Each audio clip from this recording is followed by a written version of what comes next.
Bonjour les gars. Bon, on va faire une analyse rapide du BTC. Alors, qu'est-ce qu'on observe sur le BTC?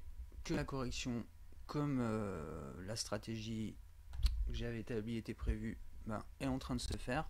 Alors, qu'est-ce qui est intéressant, c'est que on était dans ce canal, donc qui n'a cessé d'évoluer, hein, parce qu'au début, hop, c'était ce canal-là. On est venu revenir comme ça, revenir encore comme ça sur le canal. On l'a élargi. Là, on voit qu'on le casse. Logiquement, si tout se passe comme prévu dans la correction, hop, on va venir rechercher les 8500, c'est ça, 8500, ouais. Donc ici, donc là on a un TP1. On va certainement venir retravailler, alors rechercher soit cette zone là, ou en tout cas aux alentours de ces zones là pour la vague B, et une vague C ici. Évidemment, là il y aura du rebond. Alors moi ça c'est mon TP2, donc là je sortirai de position, sauf si je vois que il y a une possibilité qu'on retourne en fait sur le bas du triangle. Donc dans ce cas là je resterai en position, mais pour l'instant ma stratégie c'est celle-là. Donc je m'y tiens. Pour ceux qui ont posé des shorts, ceux à qui j'avais donné mes positions et qui ont fait à peu près la même, donc voilà à peu près la stratégie. Donc on va regarder un petit peu ce qui se passe cette semaine. Et je pense que bon là on est bien parti pour corriger. On verra entre les acheteurs et les vendeurs, mais bon pour l'instant moi là je suis dans la correction. Ethereum pareil, il commence tout doucement là, à faire son breakout. Et alors ce qui est intéressant c'est que il est vraiment, donc voilà, moi c'était mon TP là, mon TP2, TP1 il était ici, donc sur la ligne là que j'avais posée. Donc ça c'était mon TP1, mon TP2 était ici. Donc ça s'est passé exactement comme prévu, tout juste à la mèche en plus, hein. Donc tout va bien, j'avais posé mon achat, mon ordre de vente, donc tout va bien. Et maintenant, alors, pour ceux qui vont shorter, normalement, le but c'est de faire ça, ou même ceux qui shortent pas, de toute façon, c'est intéressant. On va arriver pareil ici au 634, 628 $ environ. Venir certainement retaper cette résistance là pour la vague B et vague C, venir chercher un 513 $ sur l'ancien breakout. Ok, donc on voit résistance, support, etc. Donc voilà, hop, on va passer vite fait à EOS. Alors EOS qui était dans son triangle, euh, bah, comme je l'ai dit pour en ABCD là. Donc maintenant un triangle évidemment quand on sort, que ça soit la hausse soit la baisse, on sort en général assez fort. Donc vu que là on range en triangle, à mon avis la sortie que j'imagine baissière, vu qu'on est en correction, je pense que ça va sortir très fort. Ok, donc là on va avoir un TP ici qui est dans cette zone là, voire ici. Ok, moi je pense qu'on va aller rechercher les 61%, voire les 78%. Je pense que ça serait tout à fait possible qu'on vienne chercher ça reviendrait chercher cette trendline là. Donc c'est possible. En tout cas, par sécurité, pour l'instant, on va voir pour les 0,61%. Donc, bon, voilà à peu près le topo sur EOS. XVG vite fait. XVG, bon, on voit que la correction, il était en train de ranger là dans cette zone là. Donc là, il était sorti du range pour revenir refaire un range au-dessus. Il a réintégré le canal. Donc là, on peut estimer qu'il va venir chercher ici les 78% de Fibonacci à 0,041 centimes de dollar. Donc voilà. Pareil, on cherche tout le temps sur à peu près toutes les figures, on a à peu près les mêmes graphiques qui se ressemblent quand même assez fort. Là, nous, évidemment, ce qu'on souhaite, enfin, en tout cas moi, ce que je souhaite, c'est soit faire une passe avec ANS, par exemple sur le XRP, mais c'est valable aussi pour pas mal de monnaies, soit un double bottom, donc tasse avec ANS, ça serait ici, et on repartirait, ou venir chercher ici. Donc là, pour l'instant, dans la correction, on est dans un triangle, on voit que XRP est en train de le casser, d'accord. Donc ça, c'est plutôt bon. Donc là, on va venir chercher cette zone-là, ok. Cette zone ici, la zone du TP, du breakout. à 69 centimes, voire descendre un petit peu plus, je vais faire ici, venir rechercher en fait cette zone là, soit cette zone là, soit cette zone là,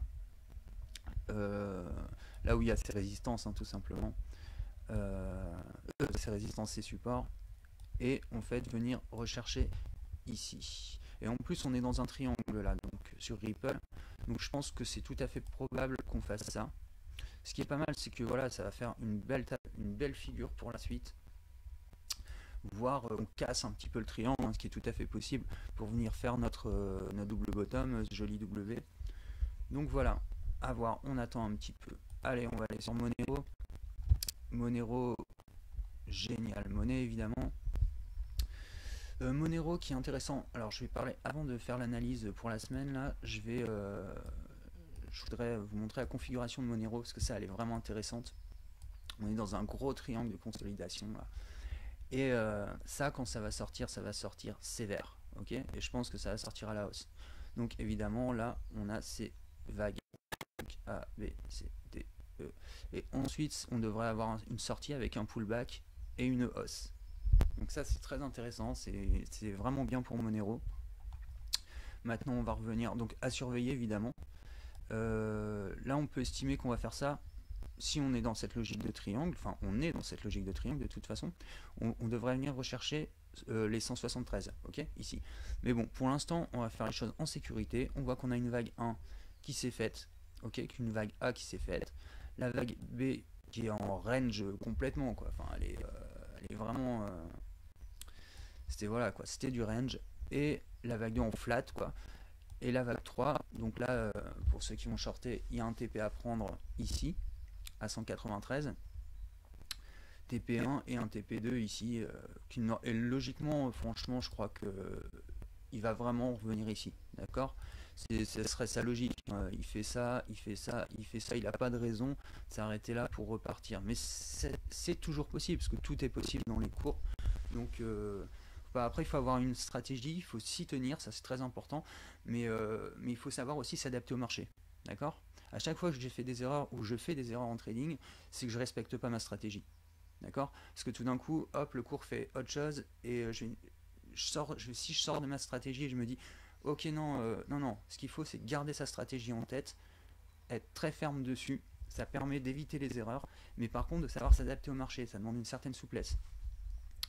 Donc fermeté et souplesse. C'est un petit peu comme avec les femmes en fait finalement. Et allez, on continue là-dessus. Donc voilà, en fait, on sort là. 178, 176. Allez, on va aller chercher les 170. Bitcoin Cash. Alors Bitcoin Cash, pareil, hein, donc un bois de 3, 4, 5. Il est en train de casser tout doucement, il est pas vraiment, c'est un petit breakout mais léger quoi, on voit hein, ici le breakout qui est en train de se faire sur la RSI et le momentum.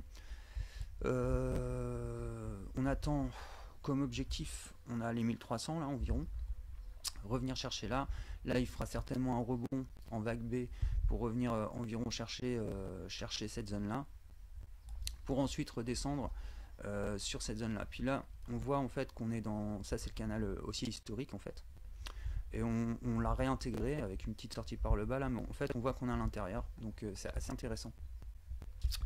Donc forte chance qu'on vienne retaper le canal, ok, donc ça va être les objectifs sur le Bitcoin Cash.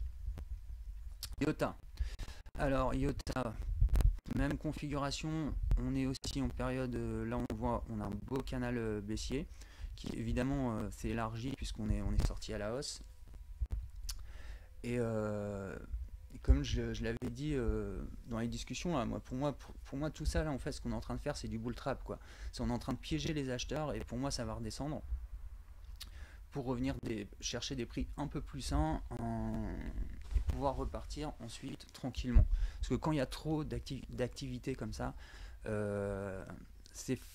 forcément ça va retomber un moment quoi, donc c'est pour ça tu vois quand je vois des gens qui sont un peu trop euphoriques, ça y est c'est reparti, je dis oh, doucement les gars, attendez de voir, et d'ailleurs ça se confirme. Bon donc là on a une correction qui va venir aller chercher les 1,77 environ, donc venir rechercher cette zone là, voire peut-être cette zone là, et ensuite venir rechercher ici, certainement vague B, donc cette résistance là, pour ensuite venir prendre ce breakout, ok, et voir peut-être évidemment si on est dans le cas d'un double bottom. Donc j'y tiens hein, mon double bottom, mais bon voilà, là on aurait vraiment une belle figure quoi. Donc à voir ce qu'on va faire, à voir. En tout cas pour l'instant, ok, on a un TP1 ici et un TP2 là, ok, à 1,50. Zcoin, j'aime beaucoup. Pareil, hein, on peut observer ce canal baissier ici, avec une petite, on va dire une anomalie ici, mais c'est voilà, notre canal baissier ici. On voit qu'on n'en sort pas hein, en fait au final. C'est comme sur le Bitcoin, on sort pas en fait. Hein. Donc tout simplement là, moi je pense qu'on va replonger tout doucement, mais on a quand même cette structure de triangle qui nous dit que bon bah voilà, il y a une possibilité de rebond ici pour ensuite ressortir de ce canal baissier. Donc c'est plutôt optimiste hein, en fait tout ça. Donc là c'est pareil. Pour ceux qui vont le shorter là en fait, et j'espère que vous êtes déjà rentré en position, sinon ici vous avez une validation ici, qui est probable, ok, parce que là on est en train de sortir des breakouts, ok, enfin il est en train de se faire, donc j'espère que vous êtes rentré là, il est 8h du mat, j'espère que vous aviez posé vos ordres, mais enfin voilà. Donc en tout cas nos objectifs c'est 235 environ sur ce breakout ici, 231 etc. On va certainement en vague B venir rechercher le haut du canal baissier pour ensuite venir chercher le support du triangle en vague C, donc qui se trouve à 180 $ environ. Ok, c'est quoi ça? Hop. Alors hop là, je vais faire le SAN. Alors il n'y a pas beaucoup de gens qui connaissent cette monnaie, elle est disponible sur Bitfinex. Moi j'aime bien la trader parce que bah, simplement en fait le SAN sur une journée il est capable de faire des 80%, il fait vraiment des bons scores quand même. Il est extrêmement volatile, mais franchement il m'a rapporté des beaux gains, j'aime bien cette crypto. Le projet est intéressant en plus. Donc voilà, là on voit qu'on est dans un triangle sur le SAN.